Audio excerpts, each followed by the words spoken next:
እግዚአብሔር የጣልከውን የሚመልስ የእንደገና አምላክ ነው። በሉቃስ ወንጌል መጽሐፍ ምዕራፍ 15 ታናሹ ልጅ ድርሻውን ወሰደ፣ ወደ ሩቅ አገር ሄደ። ንብረቱን አባከነ፣ ያለውን ጨረሰ፣ ከነበረው በታች መኖር ጀመረ። ልጁ ታናሽነቱ በቤቱ ላይ በእድሜ ብቻ ሳይሆን በሕይወቱም የተገለጠበት አይነት እንደሆነ አስባል። ከአባቱ ድርሻውን ተቀብሎ እንደ ልቡ መሆን ወደሚችልበት አገር ወደ ሩቅ አገር ሄደ። ለምንድነው ልጁ ወደ ሩቅ አገር መሄድ የፈለገው ብላችሁ ስትጠይቁ ልጁ ወደ ሩቅ አገር መሄድ የፈለገበት ምክንያት እንደ ልቡ መሆን ስለፈለገ ነው። ምክንያቱም እዛው ሀገር ቢሆን የሚያቀው ሰው የአባቱ ጓደኛ የእናቱ ዘመድ ምናምን ስላለ እንደ ልቡ ለመጠጣት ለመጨፈር ለመደነስ አይመቸው። ስለዚህ ፈታ ለቀቅ ሞልቀቅ ወደሚልበት ወደ ሩቅ አገር ሄደ። ከዛስ እዛ ሄዶ ነገደ፣ ሰራ፣ ወጣ፣ ገባ፣ ተማረ፣ አገባ፣ ወለደ አይደለም የሚለው ንብረቱን አባከነ። ከዛም ያለውን ጨረሰ፣ ከነበረው በታች መኖር ጀመረ አለ። ግን በመጨረሻ ወደ አባቱ ሲመለስ አባቱ ለሰውነቱ ልብስ፣ ለእግሩ ጫማ፣ ለጣቱ ቀለበት፣ ለረሃቡ እንጀራ ቀረበለት። አባቱ ልብሱን መለሰለት፣ ቀለበቱን መለሰለት። አባቱ ስሙን መለሰለት፣ ወንበሩ መቀመጫውን መለሰለት። ድግስ ደግሶ በተጋባዦቹ መካከል ላይ ያስቀመጠው ወንበሩ ተመለሰለት። ልጁ ስሙ ተመለሰለት። ልጄ አለው። ጠፍቶ ነበር አለው። ስሙን መለሰለት። ወዳጆቼ ልብሱን መለሰለት፣ ቀለበቱን መለሰለት። ጌታ በሉቃስ ወንጌል መጽሐፍ ምዕራፍ 15 ላይ ይሄን ምሳሌ ይናገራል። ምክንያቱም እሱ እንደገና አምላክ ስለሆነ መስሎን በልጅነት ባለማወቅ በድካም በድፍረት ብዙ የጣልናቸው ነገሮች ሊኖሩ ይችላል። ይሄ ልጅ በልጅነት ባለማወቅ በድፍረት በጉርምስና ጥሎታል። ቀለበቱን ጥሏል፣ ልብሱን ጥሏል፣ ብዙ ነገሩን፣ ገንዘቡን፣ ያለውን ነገር ሁሉ ጥሏል፣ ስሙን ጥሏል። አባቱ ጋር ግን ሲመለስ ልብሱን እንደመለሰለት፣ ቀለበቱን እንደመለሰለት፣ ስሙን እንደመለሰለት፣ መቀመጫውን እንደመለሰለት፣ ወንበሩን እንደመለሰለት። ይህን መልእክት የምትከታተሉ ሰዎች እግዚአብሔር አምላክ የጣልነውን የሚመልስ እንደገና አምላክ ነውና በድካምም በኃጢአትም በስንፍናም በድፍረትም ባለማወቅም የጣላችሁትን የትኛውንም ነገር እንደገና ይመልስላችሁ። በደንብ አድርጉና አሜን በሉ። እግዚአብሔር ስማችንን ይመልሳል። እግዚአብሔር ኪዳናችንን ያድሳል። እግዚአብሔር አገልግሎታችንን ይመልስልናል። እግዚአብሔር ጤናችሁን ይመልሳል። የሰማኝ ሰው ካለ አሜን ይበል። እግዚአብሔር ክብራችሁን ይመልሳል። ስማችሁን ይመልሳል። እግዚአብሔር ጸጋችሁን ይመልሳል። አንዴ ከተወሰደብህ የማይመልስ ሰላቢ እንዳለ የምትከተለው ወዳጄ፣ ስምም ይመልስ አምላክ፣ ስምም ይመልስ። በልጅነት ምክንያት ባለማወቅ በድፍረት በድካም ስም ሲበላሽ በቃ እንደሆነ ይቅር ሆነ ይቅር አይልም። እግዚአብሔር ስምን የሚያድስ ቀለበትን የሚመልስ እንደገና ኪዳንን ኮቨነንትን እንደገና የሚያድስ አምላክ። ጸጋ ለኔ ልብስ ለኔ ጸጋን ሪፕሬዘንት ያደርጋል። እና ብዙዎቻችሁ ከዚህ መልእክት በኋላ እንደገና አምላክ እግዚአብሔር እንደገና የትላንትና የአገልግሎት ህይወታችሁን፣ ጸጋችሁን፣ አቅማችሁን፣ ያንን ራእይ መገለጥ ትንቢት፣ ያንን ህይወታችሁን እንደገና ቢዝነሳችሁን እንደገና ትዳራችሁን፣ ህይወታችሁን እንደገና ያጣችሁትን ጤንነታችሁ እንደገና ጤንነታችሁን ወይኔ የሆኑ ሰዎች የሚያምን ሰው ካለ አሜን ይበል። እንደገና ሪስቶር ያደርጋችኋል እግዚአብሔር፣ አዲስ ያደርጋችኋል እግዚአብሔር። ልክ የኩላሊት እጥበት እንደሚባል ልክ እንደዛ እግዚአብሔር አምላክ የስም እጥበት፣ የአገልግሎት እጥበት፣ የህይወት እጥበት፣ የብዙ ነገር እጥበት በኢየሱስ ስም ያደርግላችኋል። ወይኔ የሰማኝ ሰው ካለ አሜን ይበል። አንተ እንደዚህ ያለ እግዚአብሔር እንዴት ይቀመጣል? እኔ ስምህን አድሰዋለሁ ይላል። ስምህን እመልስልሃለሁ፣ የልጅነትህን ስም፣ ያንን አስፈሪ ስም፣ ታላቅ ስም፣ ያንን ኃያል ስም፣ ያንን ገናና መጽሐፍ እንደሚናገር ወዳጄ እግዚአብሔር አለ የአብርሃም ሎሌ እንደዚህ ያለ ጌታዬን ባረከዋል፣ አገነነዋል።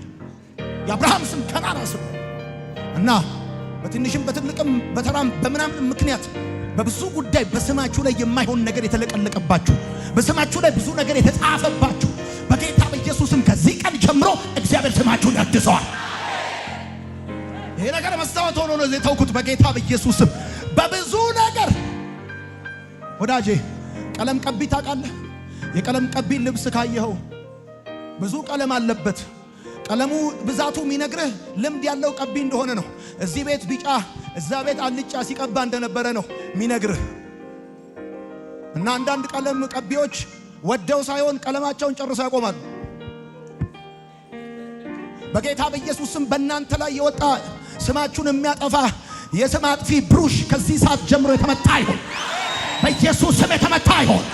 በስማችሁ ላይ የወጣ ነገራችሁን ሊያበላሽ በእናንተ ላይ ክፉ ንግርት የሚናገር በኢየሱስ ስም የተመታ ይሆን። በኢየሱስ ስም የተመታ ይሆን። በንፋስ እንደሚወሰድ ገለባ እንደዚሁ ንግግራቸው የተወሰደ ይሆን። እንደገና አምላክ ስማችሁን ይመልሳል። እኔ እናንተም በሆን ጌታ ምስክሬ ነው። ለነገሩ እናንተም የኔን ሁኔታ ታያላችሁ። እኔ ዛሬ እግዚአብሔር አምላክ ጥብስቅ አድርጎ ስለያዘኝ ነው ቀስ ያልኩት እና መሬቱ መጥቼ ነበር። አሜን እምለው እግዚአብሔር ምስክር። እንደዚህ አይነት ቃል እየሰማ ወንበሬ ላይ ቁጭ ብዬ አልሰማም፣ መሬት ላይ ቁጭ ብዬ ነበር የምሰማው። ጌታ ምስክሬ ነው። እና ይሄ ልጅ ወደ ቤት ሲመለስ ልብሱ እንደተመለሰለት የሆነ ሰው የጣለውን ነገር እንደገና መልሶ ያገኛል። የተወሰደባችሁ ነገር እንደገና እጃችሁ ይገባል። እግዚአብሔር ስማችሁን ያድሳል፣ ኪዳናችሁን ያድሳል፣ ወንበራችሁን ይመልሳል። ልባካችሁ ወንበር ፖዚሽን እንደሆነ በቤተሰባችሁና በዚህ ምድር ላይ ያላችሁን ፖዚሽን መልሳችሁ መያዝ ይሆንላችሁ። በኢየሱስ መያዝ ይሆንላችሁ። ፖዚሽናችሁን ትይዛላችሁ። ወንበራችሁን ይመልሳል። ተባረኩ። ቁጭ በሉ። አጠገባችሁ ያለውን ሰው ወንበርህን ይመልስልሃል በሉት። ንገሩት። ወንበርህን ይመልሰዋል እግዚአብሔር። ፖዚሽንን ይመልሰዋል እግዚአብሔር። በምንም ምክንያት ሉዝ ያረከውን ስፍራ መልሰህ ትይዛለህ። ስማ፣ እኔ አውቀዋለሁ አምላኬን። የቃሉን ጠል ምድሪቷ ላይ ሲያፈስ አውቀዋለሁ። በጉባኤያችን ሲያመጣ አውቀዋለሁ። እንደገና አምላክ ስማችሁን እንደገና ያድሰዋል። ኪዳናችሁን እንደገና ያድሰዋል። አገልግሎታችሁን እንደገና ያድሰዋል። የሰማኝ ሰው ካለ ድምፃችሁ እስከ ምድር ጫፍ ይሰማል። ድምድምታው በምድር ጫፍ ይሰማል። በኢየሱስ ስም ይሰማል። ይሰማል።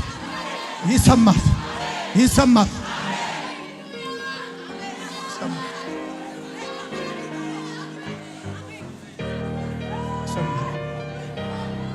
ይሰማል።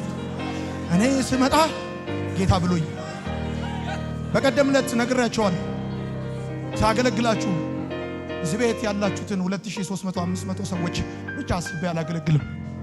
በጣም አጽናኝ ፈልጎ በየክፍለ ሀገሩ በየገጠር ከተማው ብዙ ፖቴንሻል ያለው ወጣት ቃል ፈልጎ ሰባኪ ፈልጎ እንደ አዲስ አበባ ሕዝብ ሰባኪ የማያገኝ ይኖር ይሆናል።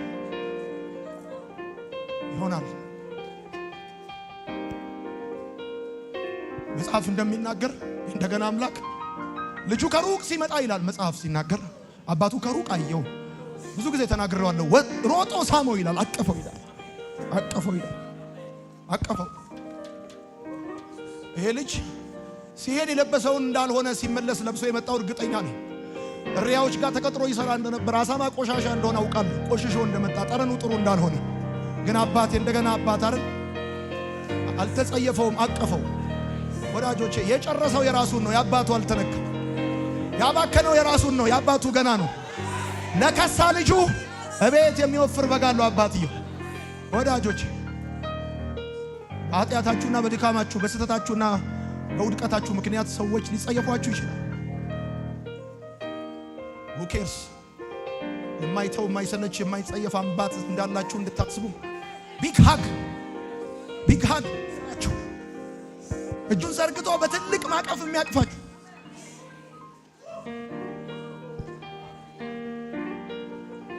እሚቴኝ ሆነስትሊ ስፒኪንግ በጣም ደስ የሚለኝ አምላኬ አምላክ ብቻ ሳይሆን እንደገና አምላክ በመሆኑ መግቢያ ላይ ነግራችኋለሁ። ሰው እንደገና የሚባል ነገር የለውም። እንደገና ማክበር እንደገና ማፍቀር አይችልበትም። አንዴ ካዋረዳችሁ በፊቱ ከተዋረዳችሁ ተዋረዳችሁ። አንዴ ራቁታችሁን ካየ ትጥቃችሁን አይምቀጥ። አንዴ መውደቃችሁን ካየ መነሳታችሁን ቀጥሎ ማየት አይችልም ሰው። አንዴ መክሰራችሁን ካየ ቀጥሎ ማግኘታችሁን አያይም ሰው። እግዚአብሔር አልፋና ኦሜጋ የመጀመሪያውና የመጨረሻው እኔ ነኝ አለ።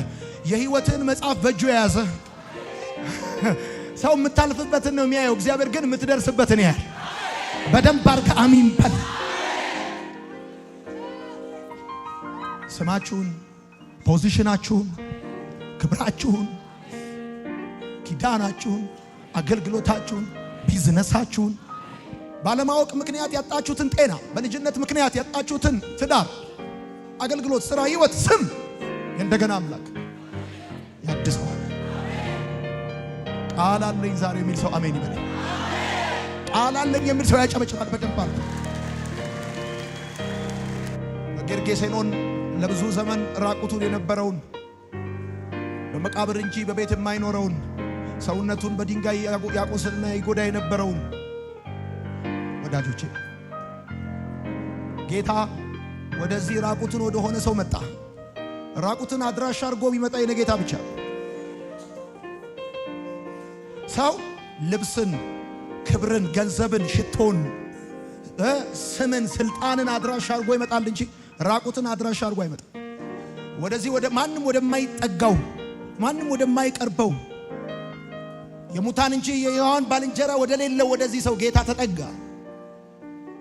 እረኞቹ ለከተማው ሰዎች ነግረው ሲመለሱ የከተማው ሰዎች ያዩት ራቁት ሰው አይደለም፣ ወደ ልቡ ተመልሶ ልብስ ለብሶ ኢየሱስ እግር ስር ቁጭ ብሎ አዩት ይላል መጽሐፍ።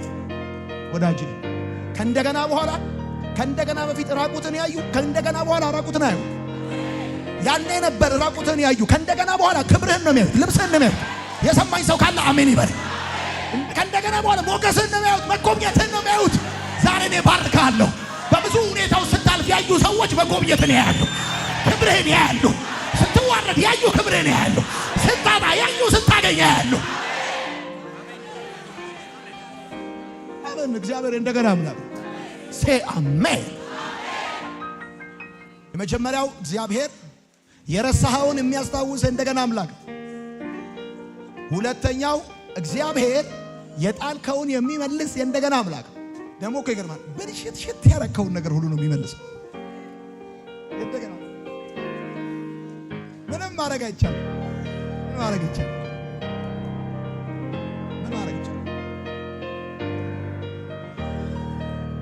ሶስተኛ እግዚአብሔር ጠላትህን የሚበቀል እንደገና አምላክ። በመሳፍንት መጽሐፍ ምዕራፍ 16 ቁጥር 18 ላይ ደሊላ አስባ ተዘጋጅታ አቅዳ ለግል ጥቅሟ ስትል ለገቢ ምንጯ ለትርፏ ስትል ሳምሶንን ጸጉሩን አስላጨችው ይላል። የሳምሶንን ጸጉር ካስላጨችው በኋላ ሌሎች ጠላቶቹ መጥተው እስኪያስጨንቁት አልጠበቀችም። እዛው ምዕራፍ ላይ ስታነቡ ታስጨንቀውም ጀመር ይላል። ኃይሉም ከሱ ተለየው። ፍልስጤማውያንም መጥተው ያዙት፣ ዓይኑንም አጠፉት፣ በናስ ሰንሰለትም አሰሩት፣ እህል ፈጪም አደረጉት ይላል። ያንን ኃያል ሰው ያንን ሱፐርናቹራል ኃይል በሱ ላይ ይሰራበት የነበረውን ሰው በአንድ አዲስ የአህያ መንጋጋ ሺዎችን ክምር በክምር ያደረገ የከተማውን ቅጥር የነቀለ አንበሳውን የገነጠለ 300 ቀበሮችን የያዘ ድንቅ ሰው ኃያል ሰው እንዳይሆኑ ሆኖ በአንዲት ጥቅም በፈለገች ከፍልስጤም ሽማግሌዎች ጀርባ ለገንዘብ ስትል መጀመሪያ አስቀድማ ለግል ስራዋ ከዛም ለትርፍ ስትል ወዳጇን በሳንቲም ቀይራ ጸጉሩን አስላጨችው። ያ ኃያል ሰው ያ ታላቅ ሰው እንዳልነበር ሆነ። ኃይሉ ከሱ ተለየው። በናስ ሰንሰለት ታሰረ፣ እህል ፈጪ ሆነ። እንደውም በዚህ በመሳፍንት መጽሐፍ ላይ ስታነቡ በደስታ ቀናቸው በተሰበሰቡበት ይጫወት ዘንድ ያስቀን ዘንድ በፊታቸው ለነሱ ኢንተርቴን እንዲያደርጉበት ሳምሶንን አስጠሩት። በፊታቸውም ተጫወተ ይላል መጽሐፍ። ግን ዓይኑ እንደጠፋ ቀረ አይልም። ኃይሉ ከሱ እንደተወሰደ ቀረ አይልም። ጸጉሩ እንደተላጨ ያ ኃያል ሰው ያ ትልቅ ሰው ነገሩ እንደተበላሸ ቀረ አይልም። ቁጥር 22 ሲናገር እንደገናም የሳምሶን ጸጉር ያድግ ጀመር ይላል። አላህ ለጊዳን ልጆች ለተጠሩ ለተቀቡ እንደገና ነገራቸው የሚነሳበት ኃይላቸው የሚመለስበት አለ። እነዛ የተጠሩ የተቀቡ የእግዚአብሔር ልጆች ሲደክሙ ወድቀው ደክመው የሚቀሩ እንዳይመስልህ። ኃያላን ሲወድቁ ጠብቀ የምታጨበጭብ፣ ኃያላን ሲወድቁ ጠብቀ የምትስቅ የምትሳለቅ እግዚአብሔር የጠራው ኪዳን ያለው በሱ ላይ ትልቅ ፕሮግራም የጫነበት ሰው ይወድቅ ይሆናል እንጂ ወድቆ አይቀርም። ይደክም ይሆናል እንጂ ደክሞ አይቀርም። ደክሞ አይቀርም። በጣም እርግጠኛ ሆኜ የምነግርህ ነገር ይሄን ነው። እና ቁጥር 22 እንደገና የሳምሶን ጸጉር ያድግ ጀመር አለ። እኔም ዛሬ በዚህ ቃል መንፈስ ላይ ሆኜ ባርካቸዋለሁ። የትኛውም ነገር in the mighty name of Jesus እንደገና ማደግ ይጀምራል። ወይኔ የትኛውም ነገራችሁ ጠላት የቆረጠው ጠላት የመታው ወዳጅ ያሽመደመደው የትኛውም ነገራችሁ እንደገና ይጀምራል። እንደገና ማንሰራራት ይጀምራላችሁ። ወዳጅ ክዳት የቆሰላችሁ፣ ባመናችሁት ሰው የተመታችሁ፣ ባስጠጋችሁት ሰው ወጥመድ የተዘረጋባችሁና በከባድ ሁኔታ ቅርቃር ውስጥ የገባችሁ ሰዎች